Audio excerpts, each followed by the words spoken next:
Okay, boy Kalikad Moro Vlog for another unboxing. So, nung nakaraan pa to, hindi ko lang na open pa. Of course, galing sa Shopee Racing Developments.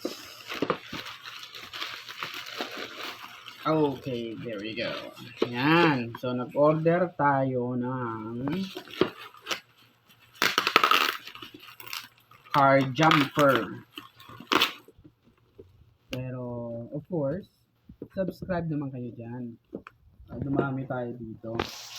Wala kayong bastang manood at kumuha ng idea. Please give back.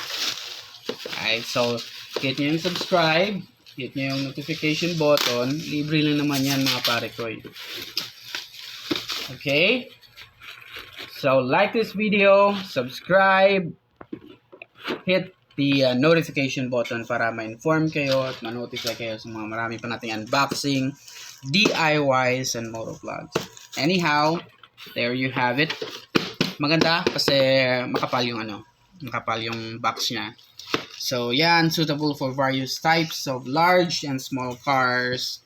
Can be used in a variety of DV cameras, can charge portable computer. Uy! Pwede pala to sa laptop. Available in various mobile phones and PT. So maganda to kasi, of course, work from home kami. Anti-charge built-in LED brightening lights, USB port, 4 na USB ports, my flashlight, power bank, car engine test, safety hammer, may hammer pa. Can bear the heat, and my compass. So multifunction jump starter, automobile emergency power supply. So kapag yung motor nyo o yung kotse nyo nagloloko yung battery, so gamitin natin to para ma-start natin yung sasakyan or motor nyo. So yan, product highlights the smallest and the lightest portable power with patented technology. So, patented technology in the current market. Support 12 volts. Yan.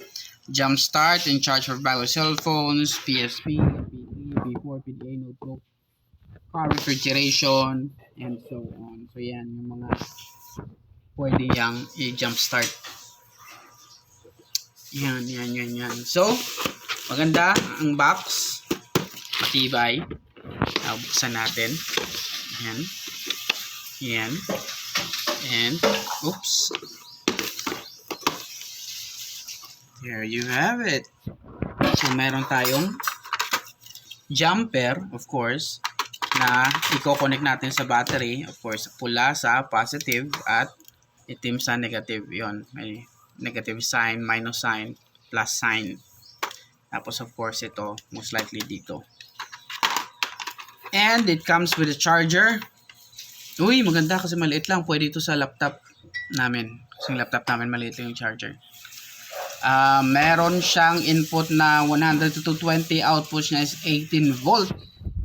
18 volts. So, medyo malakas-lakas to. Yeah, 18 volts. Uy! Merong libreng USB at tatlong charger unit. So, merong micro USB charger, for sure iPhone charger, at Type-C. Charge ng cellphone to. And of course, meron siyang sa car tawag dito yung sa car input, yung sinisindihan ng yan. Pwede ka rin mag-charge yan, kasi charger to. So, pwede mo siyang i-charge sa kotse.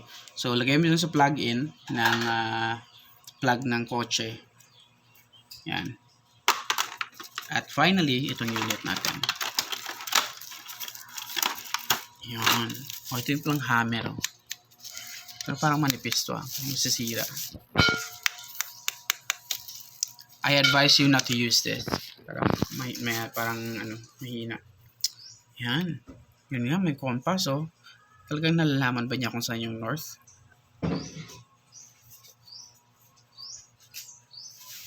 Tama nga siya, oh. North, oh. Doon yung north, eh.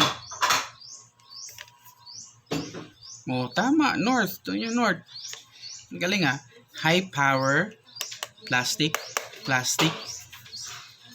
Multi-function jump starter. So input niya is 5 volts, 2 amperes. Output rather, input is 15 volts. Yan. So 15 volts, ito 18 volts. So ibig sabihin, mas malakas yung karga niya pag nag-charge ka. So yun.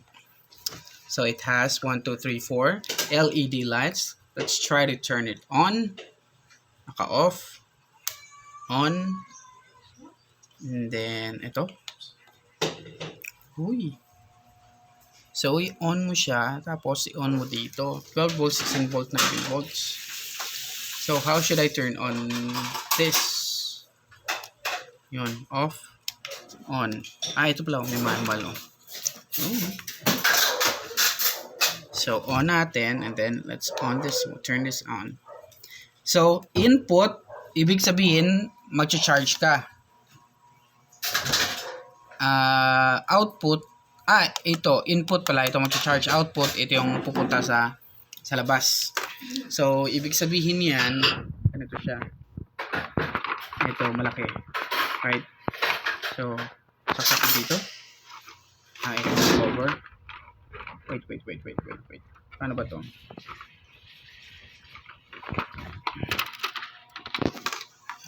Positive, negative. Tatingin ba to? Ito may kakabit.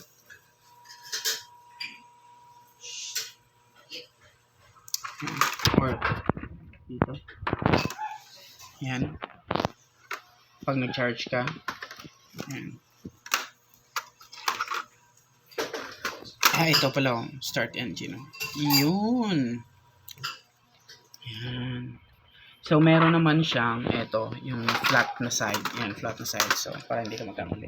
Yan. Tapos, kapit mo yan sa battery mo.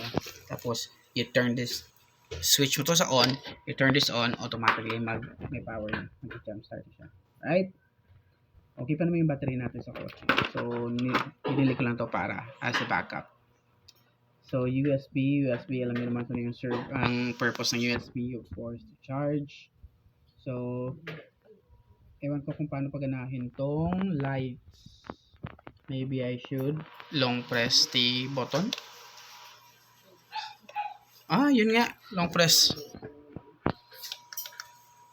Uy. Yan. Flashing. Off. Yun. Uy. Hazard. So, 2.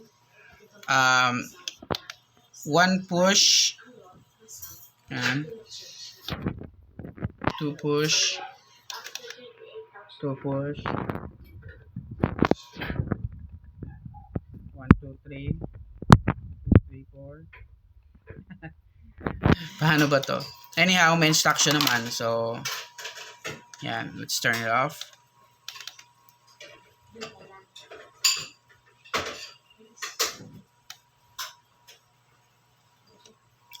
So, ito ulit talaga yung dalawang lights niya na white. Kasi yung dalawang to, for flashing. So, long press lang. Siguro mga 3 seconds. Tapos, under yung steady lights. Tapos, isang press, blinking lights. Isang press, yun, papatay siya. Dalawang, parang blinking na mahina. Dalawang succeeding press, mag-turn on ito. Dalawang succeeding press, mag-go off. Yun. Simple. Alright? Malaking power nito kasi 99,800 mAh, milliampere. Okay, so malaki ito. 99,000. Ba't din lang ginawang 100? So, meron kaming dyang Tech-Last na charger na ganito power bank. 40,000. Nako, parang maubos siya yata siguro mga 4 na araw bago siya maubos. Right? Kasi ginagamit namin minsan kung emergency nilalagay, kinoconnect namin sa modem. Siguro mga 2 days bago lubat yung modem. Right? So yan. High power na multi-function na jump starter. Another goodies from Shopee Racing Developments. Again, don't forget to subscribe and like this video. Boy Kalikot Moto Vlog signing off.